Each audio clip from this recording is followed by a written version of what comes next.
എല്ലാവർക്കും പുതിയൊരു ക്ലാസ്സിലേക്ക് സ്വാഗതം. ഗണിതത്തിലെ 1000 കടന്ന് എന്ന രണ്ടാമത്തെ യൂണിറ്റിൽ നിന്നുള്ള ഏതാനും ചോദ്യങ്ങൾ നമ്മൾ കഴിഞ്ഞ ദിവസത്തെ ക്ലാസ്സിൽ ഡിസ്കസ് ചെയ്തതാണ്. ഇനി ആ പാഠഭാഗവുമായി ബന്ധപ്പെട്ട കുറച്ച് ചോദ്യങ്ങൾ കൂടി നമുക്ക് പരിചയപ്പെടാം.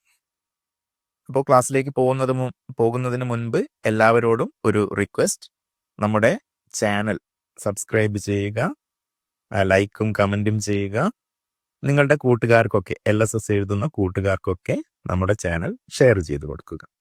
ഓക്കെ, അപ്പൊ നമ്മുടെ ക്ലാസ്സിലേക്ക് കടക്കാം. താഴെ പറയുന്ന സംഖ്യാക്രമത്തിലെ വിട്ടുപോയ ഭാഗങ്ങൾ വിശകലനം ചെയ്യുക. അപ്പൊ നമുക്ക് ഓരോ ഓപ്ഷനുമായിട്ട് പരിശോധിച്ച് പോകാം. ഒന്നാമത്തത് ഒരു പാറ്റേൺ കൊടുത്തിട്ടുണ്ട് അല്ലെ. 1000, 1001, 1003, 1006, 1010. ഈ ക്രമത്തിലെ അടുത്ത സംഖ്യ 1015 ആണ്. അതാണ് അവർ പറഞ്ഞ കാര്യം. ഈ 1015 ആണോ ഇവിടെ വരിക എന്ന്, അതായത് ഈ ക്രമത്തിൽ ഈ പാറ്റേണിൽ അടുത്ത സംഖ്യയായിട്ട് വരിക എന്ന് നമ്മൾ പരിശോധിക്കണം. അപ്പൊ ഈ പാറ്റേൺ കൂടി വരുന്ന പാറ്റേൺ ആണോ കുറഞ്ഞു വരുന്ന പാറ്റേൺ ആണോ എന്ന് നമ്മൾ ആദ്യം പരിശോധിക്കണം. ഇപ്പോൾ കൂടി വരുന്നതാണ് 1000, 1001, 1003 അല്ലെ. എത്രയാണ് കൂടി വരുന്നത് നോക്കാം. എല്ലായിടത്തും ഒരേ സംഖ്യയാണോ കൂടി വരുന്നത്, അല്ലെങ്കിൽ ആ കൂടി വരുന്ന സംഖ്യയിൽ വേറെ എന്തെങ്കിലും ബന്ധം ഒളിഞ്ഞിരിക്കുന്നുണ്ടോ എന്നൊക്കെ നമ്മൾ പരിശോധിക്കേണ്ടിയിരിക്കുന്നു. നമുക്ക് നോക്കാം. 1000-ൽ നിന്ന് 1001-ലേക്ക് എന്താണ് മാറ്റം വന്നത്? 1 കൂടി. ഇനി 1001-ൽ നിന്ന് 1003-ലേക്ക് എന്താണ് മാറ്റം വന്നത്? 1001-ൽ നിന്ന് 1003-ലേക്ക് 2 കൂടിയത്. ഇനി 1003-ൽ നിന്ന് 1006-ലേക്ക് എത്രയാണ് കൂടിയത്? അവിടെ 3 കൂടിയിട്ടുണ്ട്. ഇനി 1006-ൽ നിന്ന് 1010-ലേക്ക് എത്ര കൂടി? 4 കൂടി. അപ്പൊ അടുത്ത സംഖ്യയിലേക്ക് എത്ര കൂടണം? എന്താണ് മുകളിലെ സംഖ്യയുള്ള ബന്ധം ഒന്ന് നോക്കൂ. 1, 2, 3, 4. ഇനി എത്രയാണ് കൂടേണ്ടത്?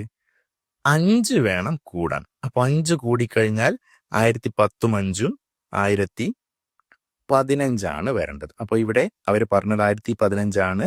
അപ്പൊ ഒന്നാമത്തെ പ്രസ്താവന ശരിയാണ്. നമുക്കിനി രണ്ടാമത്തെ പ്രസ്താവന നോക്കാം. 9900, 9700, 9500. ഈ ക്രമത്തിൽ ഓരോ സംഖ്യയും 200 വീതമാണ് കുറയുന്നത്. അപ്പൊ ഈ പാറ്റേൺ കുറയുന്നതാണ് എന്ന് പറഞ്ഞു, 200 വെച്ചാണ് കുറയുന്നത് എന്ന് പറഞ്ഞു. ശരിയാണോ എന്ന് പരിശോധിക്കാം. ശരിയാണ്. 9900, 9700, 9500 കുറയുന്ന പാറ്റേൺ ആണ്. 200 ആണോ കുറയുന്നത് നോക്കാം. 9900-ൽ നിന്ന് 9700 ആയി. അവിടെ 100 കുറഞ്ഞാൽ 9800, 200 കുറഞ്ഞാൽ 9700. അവിടെ 200 കുറഞ്ഞു. ശരി. ഇനി അടുത്തത് 9700-ൽ നിന്ന് 200 കുറഞ്ഞാൽ 9500. ശരിയാണ്, 200 കുറയുന്നത്. അപ്പൊ ഇവിടെ പറഞ്ഞ കാര്യം ശരിയാണ്, 200 വെച്ചാണ് കുറയുന്നത്. അപ്പോൾ രണ്ടാമത്തെ പ്രസ്താവനയും ശരിയാണ്. മൂന്നാമത്തെ പ്രസ്താവന, ആ പാറ്റേൺ ഒന്ന് നോക്കാം.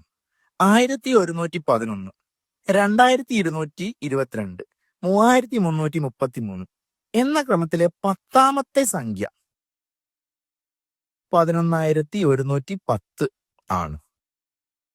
അത് ശരിയാണോ എന്ന് പരിശോധിക്കാൻ നമ്മൾ അതുവരെയുള്ള പാറ്റേൺ പൂർത്തിയാക്കി 10ാമത്തെ സംഖ്യ വരെ കണ്ടെത്താൻ നിന്നാൽ നമുക്ക് പരീക്ഷ എഴുതാൻ സമയമുണ്ടാകില്ല.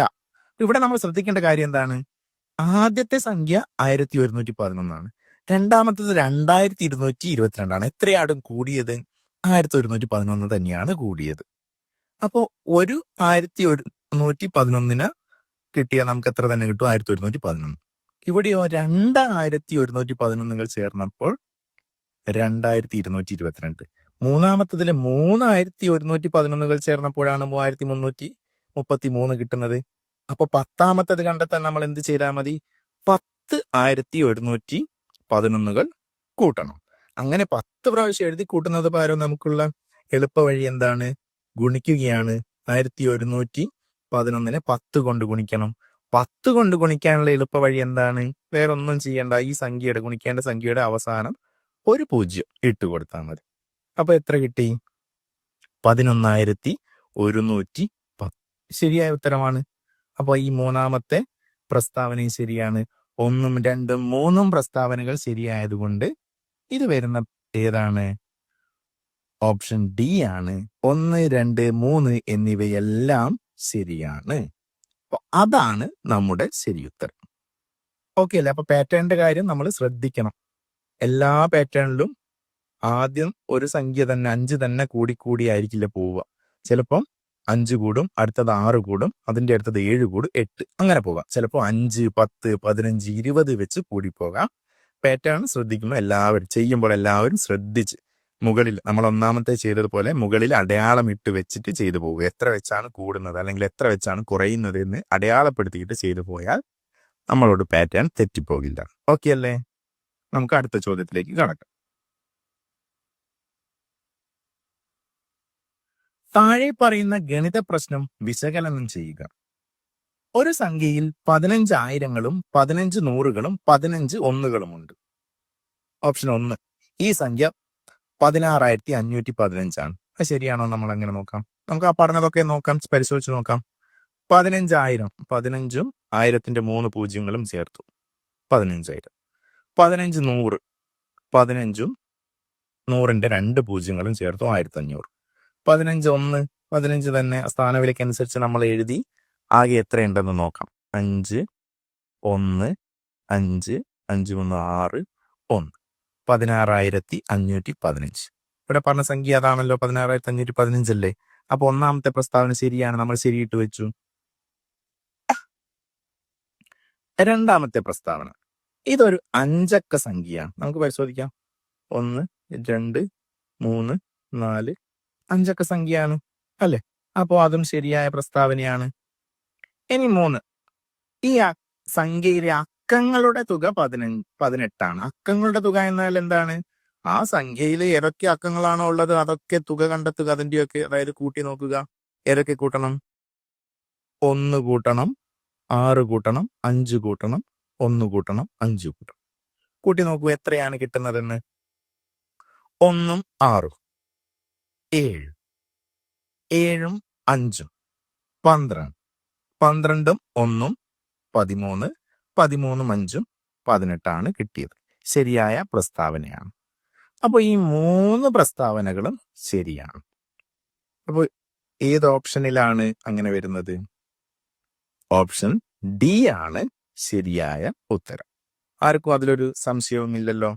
ഇതിന്റെ ഉത്തരം ഓപ്ഷൻ ഡി ആണ്. 1, 2, 3 പ്രസ്താവനകൾ ശരിയാണ്. ഓക്കെ, നമുക്ക് അടുത്ത ചോദ്യത്തിലേക്ക് കടക്കാം. മൂന്നാമത്തെ ചോദ്യം, താഴെ പറയുന്ന പ്രസ്താവനകൾ പരിശോധിക്കുക. 8,888 എന്ന സംഖ്യയിലെ 1000ന്റെ സ്ഥാനത്തെ 8ന്റെ വില 10ന്റെ സ്ഥാനത്തെ 8ന്റെ വിലയുടെ 100 മടങ്ങാണ്. എന്താണ് പറഞ്ഞതെന്ന് നമുക്ക് കൃത്യമായിട്ട് പരിശോധിക്കാം. സംഖ്യ ഇവിടെ തന്നിട്ടുണ്ട് 8,888 അല്ലെ? അതിന്റെ 1000ന്റെ സ്ഥാനത്തെ 8ന്റെ വില എത്രയാന്ന് നോക്കാം. 1000ത്തിന്റെ സ്ഥാനം ഏതാണ്? ഇതാണ്. 1000ത്തിന്റെ സ്ഥാനത്തിന്റെ 8ന്റെ വില എത്രയാകും? 8000 ആകും. 8000. ഓക്കെ. ഇനി 10ന്റെ സ്ഥാനത്തെ 8ന്റെ വില. 10ന്റെ സ്ഥാനം ഏതാണ്? ഇതാണ് അല്ലെ? അവിടുത്തെ 8ന്റെ വില എത്രയാണ്? 80 ആണ്. 8, 10, 80. ചോദ്യം എന്താണ്?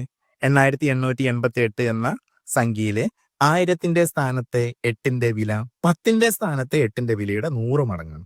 അപ്പൊ 10ന്റെ സ്ഥാനത്തുള്ളതിന്റെ 100 മടങ്ങാണ് 1000ത്തിന്റെ സ്ഥാനത്ത് എന്നാണ് പറഞ്ഞത്. 10ന്റെ സ്ഥാനത്ത് 80 ആണുള്ളത്. 10 മടങ്ങ്, അതായത് 10 ഇരട്ടിയാക്കാൻ നമ്മൾ എന്ത് ചെയ്യണം? ഒരു 0 ചേർക്കണം. അപ്പൊ 800 ആയി. 100 ഇരട്ടിയാണ് ആക്കേണ്ടതെങ്കിൽ 2 0 ചേർത്ത് കൊടുക്കേണ്ടിയിരുന്നു. 8000 ആയി. അത് തന്നെയല്ലേ നമ്മൾ നേരത്തെ കണ്ടെത്തിയ 1000ത്തിന്റെ സ്ഥാനത്തുള്ള വില? 8000. അപ്പോൾ ശരിയായ പ്രസ്താവനയാണ്. ഇൻ ബി ഓപ്ഷൻ, ഒരു 4 അക്ക സംഖ്യയിൽ അക്കങ്ങൾ ഇടത്തോട്ട് നീങ്ങുന്തോറും അവയുടെ സ്ഥാനവില 10 മടങ്ങ് വീതം വർദ്ധിക്കും. ഇടത്തോട്ട് നീങ്ങുമ്പോൾ തോറും ഒരു അക്കത്തിന്റെ സ്ഥാനവില 10 മടങ്ങായിട്ടാണ് വർദ്ധിക്കുന്നത്. ഇത് നമ്മൾ കഴിഞ്ഞ ക്ലാസ്സിൽ ചെയ്ത പ്രവർത്തനമാണ് അല്ലെ? നോക്കാം. 4 അക്ക സംഖ്യ എടുത്തു. ഇത് 1ന്റെ സ്ഥാനം, 10ന്റെ സ്ഥാനം, 100ന്റെ സ്ഥാനം, 1000ത്തിന്റെ സ്ഥാനം. നമ്മളിവിടെ 1ന്റെ സ്ഥാനത്ത് 3 എന്ന സംഖ്യ എടുത്തു. ഇതിന് നമ്മൾ എന്ത് ചെയ്യുകയാണ്? 1ന്റെ സ്ഥാനത്ത് 3 വരുമ്പോൾ എത്രയാണ് അതിന്റെ വില? 3 ആണ്. 3 ഒന്നുകൾ 3 ആണ്. ഇതിനെ നമ്മൾ ഇങ്ങോട്ട് മാറ്റുകയാണ്. ഇടത്തോട്ട് 10ന്റെ സ്ഥാനത്തേക്ക് മാറ്റി. അവിടെ എത്തുമ്പോൾ 3 10 ആയി. 3 10 എത്രയായി? 30 ആയി. അപ്പോൾ ആദ്യം ഉണ്ടായിരുന്ന 1ന്റെ സ്ഥാനത്തുള്ളപ്പോൾ 3 വില. അതെന്തായി മാറി? 30. 3ന്റെ എത്ര ഇരട്ടിയാണ് 30? 10 ഇരട്ടിയാണ്. അപ്പോൾ 10 ഇരട്ടി 10 മടങ്ങ് വർദ്ധിച്ചു. ഇനി നമുക്ക് ഇവിടെ നിന്ന് 100ന്റെ സ്ഥാനത്തേക്ക് കൊണ്ടുപോകാം. ഇവിടെ 3 വരുമ്പോൾ എത്രയായി? 300 ആയി. 3 100 300. നേരത്തെ എത്രയായിരുന്നു? 30. 30ന്റെ 10 ഇരട്ടി എത്രയാണ്? ഒരു 0 ചേർത്തു. 300 ആണ്. ശരിയായ പ്രസ്താവനയാണ്. അപ്പോൾ ബി രണ്ടാമത്തത് ശരിയായ പ്രസ്താവനയാണ്. ഇനി നമുക്ക് മൂന്നാമത്തത് നോക്കാം. 7000 പ്ലസ് 700 പ്ലസ് 7 എന്ന വിപുല രൂപത്തിലുള്ള സംഖ്യ 7077 ആണ് എന്നാണ് പറഞ്ഞത്. നമുക്ക് ശരിയാണോ എന്ന് പരിശോധിക്കണം. പെട്ടെന്ന് കണ്ടാൽ നമ്മൾ ശരിയാണല്ലോ എന്ന് കരുതും. നമുക്ക് എന്തായാലും ഒന്ന് ചെക്ക് ചെയ്ത് നോക്കാം. 7000 കൂട്ടണം 700 കൂട്ടണം 7 കൂട്ടി നോക്കാം. 7 0 7 7 എത്രയാണ് നമുക്ക് കിട്ടിയത്? 7707 ആണ്. ഇവിടെ എത്രയാ തന്നത്? 7077 ആണ്. രണ്ടും വ്യത്യസ്ത സംഖ്യകളാണ്. അപ്പോ ഇത് ശരിയായ പ്രസ്താവനയല്ല. പക്ഷെ നമ്മൾ ഒറ്റ നോട്ടത്തിൽ ശരിയാണെന്ന് കരുതി പോകും. അങ്ങനെ സംഭവിക്കരുത്. ഏതൊക്കെയാണ് ഇതിൽ ശരിയായ പ്രസ്താവനകൾ? 1ഉം 2ഉം മാത്രം. 1ഉം 2ഉം മാത്രം എന്ന് വരുന്നത് ഓപ്ഷൻ ഏതാണ്? ഓപ്ഷൻ എ, 1ഉം 2ഉം മാത്രം. അതാണ് നമ്മുടെ ശരിയുത്തരം. ഓക്കെ അല്ലേ? ഓക്കെ. അടുത്ത ചോദ്യം. താഴെ പറയുന്ന പ്രസ്താവനകൾ പരിശോധിക്കുക.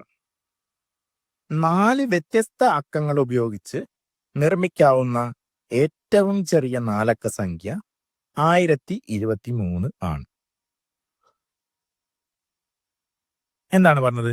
4 വ്യത്യസ്ത അക്കങ്ങൾ ഉപയോഗിച്ച് നിർമ്മിക്കാവുന്ന ഏറ്റവും ചെറിയ സംഖ്യ അല്ലെ? ഏറ്റവും ചെറിയ 4 അക്ക സംഖ്യ 1023. അപ്പൊ ഏറ്റവും ചെറിയ സംഖ്യ ആയതുകൊണ്ട് നമുക്ക് ഏറ്റവും ചെറിയ അക്കങ്ങൾ തന്നെ എടുക്കാം അല്ലെ? ഏതൊക്കെ എടുക്കണം? 0 1 2 3. ഈ 4 അക്കങ്ങൾ ഉപയോഗിച്ച് നമുക്ക് ഏറ്റവും ചെറുതുണ്ടാക്കണം. വ്യത്യസ്തങ്ങളായ അക്കങ്ങളാണ് ഉപയോഗിക്കാവൂ, അല്ലാതെ ആവർത്തിച്ച് ഉപയോഗിക്കാൻ പാടില്ല. 4 അക്ക സംഖ്യ ആയിരിക്കണം.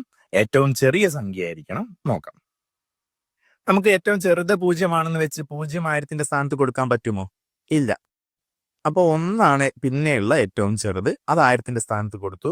പിന്നെ 0ത്തിന് അടുത്ത സ്ഥാനത്തേക്ക് കൊടുത്തു. പിന്നെ നമുക്ക് ഏറ്റവും ചെറുത് വേണ്ടത് എവിടെയാണ്? അടുത്ത സ്ഥാനത്ത്. പിന്നെ ഏറ്റവും അവസാനം നമുക്ക് ഉള്ളതിൽ വലുതും കൊടുത്തു. 1023 കിട്ടി. ഇവിടെ എത്ര തന്നെയാണ് പറഞ്ഞത്? 1023. അപ്പോൾ 1 ശരിയായ പ്രസ്താവനയാണ്. ഇനി അടുപ്പിച്ചു വരുന്ന 4 അക്കങ്ങൾ ഉപയോഗിച്ച് നിർമ്മിക്കാവുന്ന ഏറ്റവും വലിയ 4 അക്ക സംഖ്യ 4321 ആണ് എന്നാണ് പറഞ്ഞത്. അടുപ്പിച്ചു വരുന്ന സംഖ്യകളായിരിക്കണം. അതായത് 1 2 3 4 പോലെ 4 അക്കങ്ങൾ വേണം. നിർമ്മിക്കേണ്ടത് 4 അക്ക സംഖ്യയാണ് അല്ലെ? അപ്പൊ ഏറ്റവും വലുത് വേണമെങ്കിൽ നമ്മൾ എന്ത് ഉപയോഗിക്കണം? ഏറ്റവും വലിയ അക്കങ്ങൾ തന്നെ ഉപയോഗിക്കണ്ടേ? ഏറ്റവും വലിയ അക്കങ്ങളിൽ അടുത്തടുത്ത് വരുന്നത് ഏതൊക്കെയാ? 4 വരുന്നത്.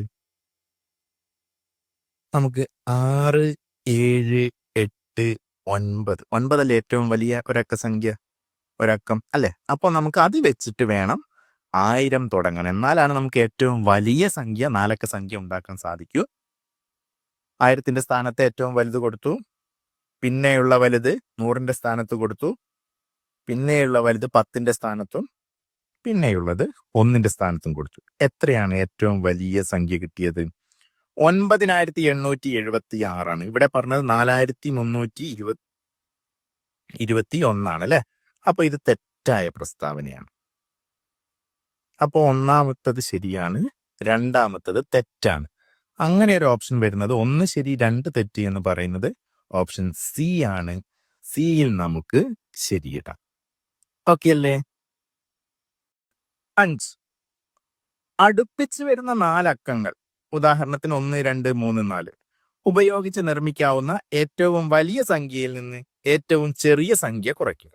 അപ്പോൾ അടുപ്പിച്ച് വരുന്ന സംഖ്യകൾ അല്ലെ, 1 2 3 4 പോലെയുള്ള, അല്ലെങ്കിൽ 2 3 4 5 പോലെയുള്ള, അല്ലെങ്കിൽ 3 4 5 6 പോലെയുള്ള അടുപ്പിച്ച് വരുന്ന 4 അക്കങ്ങൾ ഉപയോഗിച്ച് ഉണ്ടാക്കാൻ പറ്റുന്ന ഏറ്റവും വലിയ സംഖ്യയിൽ നിന്ന് ഏറ്റവും ചെറിയ സംഖ്യ കുറയ്ക്കണം.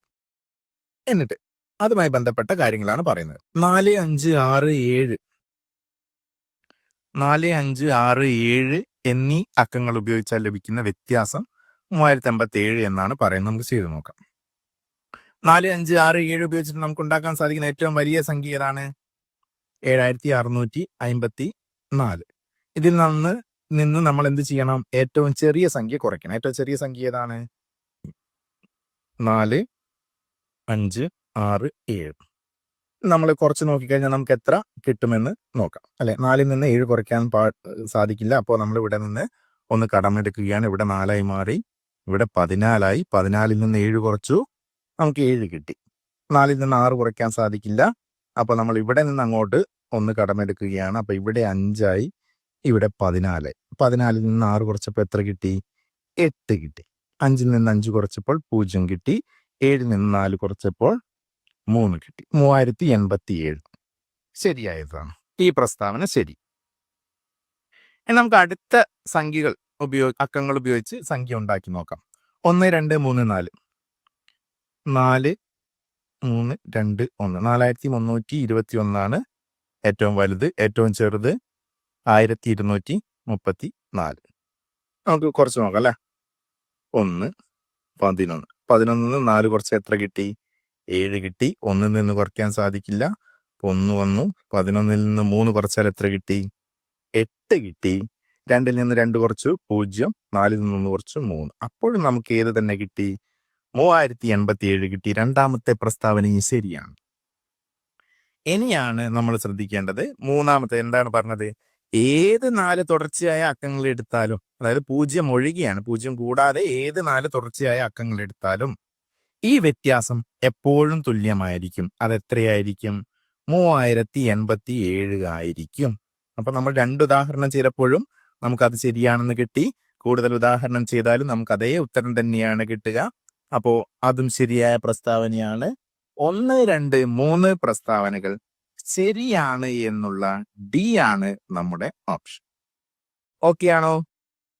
അവസാനം നമുക്കൊരു ചോദ്യം കൂടിയുണ്ട്. അതുകൂടി നമുക്ക് വായിച്ചു നോക്കാം. ഒരു 4 അക്ക സംഖ്യയിൽ നിന്നും ആ സംഖ്യയിലെ അക്കങ്ങളുടെ തുക കുറയ്ക്കുന്നു. ഓപ്ഷൻ 1. കിട്ടുന്ന ഉത്തരം എപ്പോഴും 9ന്റെ ഗുണിതമായിരിക്കും. അത് നമുക്ക് ശരിയാണോ എന്ന് പരിശോധിക്കണം. എന്ത് ചെയ്താൽ? ഒരു 4 അക്ക സംഖ്യ എടുക്കുക, അതിൽ നിന്ന് ആ സംഖ്യയിലെ അക്കങ്ങളുടെ തുക കുറച്ച് നോക്കുക. അക്കങ്ങളുടെ തുക എത്രയാണെന്ന് കണ്ടെത്തണമെങ്കിൽ ആ സംഖ്യയിലെ ഓരോ അക്കവും കൂട്ടി നോക്കുക. ആ തുക കുറച്ചാൽ കിട്ടുന്ന ഉത്തരം 9ന്റെ ഗുണിതമായിരിക്കും എന്നാണ് പറയുന്നത്. നമുക്കത് എഴുതുന്നതിന് മുൻപ് രണ്ടാമത്തത് പരിശോധിക്കാം. 1000 എന്ന സംഖ്യയിൽ നിന്നും അക്കങ്ങളുടെ തുക കുറയ്ക്കുക. 1000 എത്രയാണ്? 1000 നമ്മൾ എഴുതി. അതിലെ അക്കങ്ങളുടെ തുക, അതായത് ഏതൊക്കെ അക്കം? 1, 0, 0, 0 ഇതെല്ലാം കൂട്ടിയാൽ എത്ര തന്നെയാ തുക കിട്ടുക? 1 കിട്ടുക. 1000ൽ നിന്ന് 1 കുറച്ച് എത്ര കിട്ടും? 999 കിട്ടും. ശരിയാണ് ആ പ്രസ്താവന. ഈ 999 നമ്മുടെ 9ന്റെ ഗുണിതമാണോ എന്ന് നോക്കാൻ എന്ത് ചെയ്യണം? അക്കത്തുക കണ്ടെത്തുകയാണ് വേണ്ടത്. അക്കത്തുക എങ്ങനെയാണ് കണ്ടെത്തുക? ഈ അക്കങ്ങൾ എല്ലാം കൂട്ടി നോക്കുക. 9, 9, 18, 18, 9, 27. 27ലെ അക്കങ്ങളെ നമുക്ക് വീണ്ടും കൂട്ടാം. 2, 7, 9 കിട്ടും. ഇങ്ങനെ 9 കിട്ടിയിട്ടുണ്ടെങ്കിൽ ആ സംഖ്യ 9ന്റെ ഗുണിതമായിരിക്കും. അപ്പൊ ഒന്നാമത്തെ കാര്യം തെളിയിക്കാനുള്ള ഒരു കാര്യമാണ് നമ്മൾ അവിടെ ചെയ്തത്. കൂടുതൽ ഉദാഹരണം ചെയ്ത് നോക്കിയാൽ നമുക്ക് അങ്ങനെ 4 അക്ക സംഖ്യയിൽ നിന്ന് അതിലെ അക്കങ്ങളുടെ തുക കുറച്ചു കഴിഞ്ഞാൽ നമുക്ക് എത്ര തന്നെ കിട്ടും? 9ന്റെ ഗുണിതമായിരിക്കും കിട്ടുക. ആ കാര്യം നമ്മൾ പഠിച്ചു വെക്കണം. ഇനി മൂന്നാമത്തെ പ്രസ്താവന നോക്കാം. ഏത് 4 അക്ക സംഖ്യയിൽ നിന്നും അക്കങ്ങളുടെ തുക കുറച്ചാലും കിട്ടുന്ന ഉത്തരത്തിലെ അക്കങ്ങൾ തമ്മിൽ കൂട്ടിയാൽ 9ന്റെ ഗുണിതം തന്നെ ലഭിക്കും. അപ്പോൾ കണ്ടില്ലേ, നമ്മൾ നേരത്തെ ചെയ്തതുപോലെ ഇവിടെ 1000ൽ നിന്ന് അതിന്റെ അക്കങ്ങളുടെ തുക കുറച്ചപ്പോൾ കിട്ടിയല്ലോ. അതിലെ അക്കങ്ങളുടെ തുക എത്ര കിട്ടി? നമുക്ക് 27 കിട്ടിയത്. ആ 27 എന്താണ്? 9ന്റെ ഗുണിതമാണ് അല്ലെ. ആ 27ലെ അക്കങ്ങൾ കൂട്ടിയാൽ നമുക്ക് എന്തും കിട്ടി? 9 കിട്ടി. അപ്പൊ ഈ പ്രസ്താവനയും ശരിയാണ്. അപ്പൊ 1, 2, 3 പ്രസ്താവനകൾ ശരിയാണ്. ഇതിൽ നിന്ന് നമ്മൾ മനസ്സിലാക്കേണ്ട കാര്യം എന്താണ്? ഒരു 4 അക്ക സംഖ്യയിൽ നിന്ന് ആ സംഖ്യയിലെ അക്കങ്ങളുടെ തുക കുറച്ചാൽ കിട്ടുന്ന ഉത്തരം എന്തായിരിക്കും? എപ്പോഴും 9ന്റെ ഗുണിതമായിരിക്കും. ഇതാണ് നമ്മൾ പഠിച്ചു വെക്കേണ്ട കാര്യം. അപ്പോ ഈ ഉത്തരം ശരിയാണ്. 1, 2, 3 എന്നിവയൊക്കെ ശരിയാണെന്ന് വരുന്നത് ഏത് ഓപ്ഷനിലാണ്? ഓപ്ഷൻ ഡി ആണ്. അപ്പൊ ഈ ചോദ്യത്തിന്റെ ഉത്തരം അതാണ്. അപ്പോൾ നമ്മൾ ഇന്ന് 6 ചോദ്യങ്ങൾ ചെയ്തു. നിങ്ങൾക്ക് എത്ര ചോദ്യങ്ങൾക്ക് ഉത്തരം ലഭിച്ചു എന്നുള്ളത് നമ്മുടെ കമന്റ് ബോക്സിൽ രേഖപ്പെടുത്തുക. കൂടുതൽ ക്ലാസ്സുമായിട്ട് നമുക്ക് വരുന്ന ദിവസങ്ങളിൽ കാണാം. ഓക്കെ.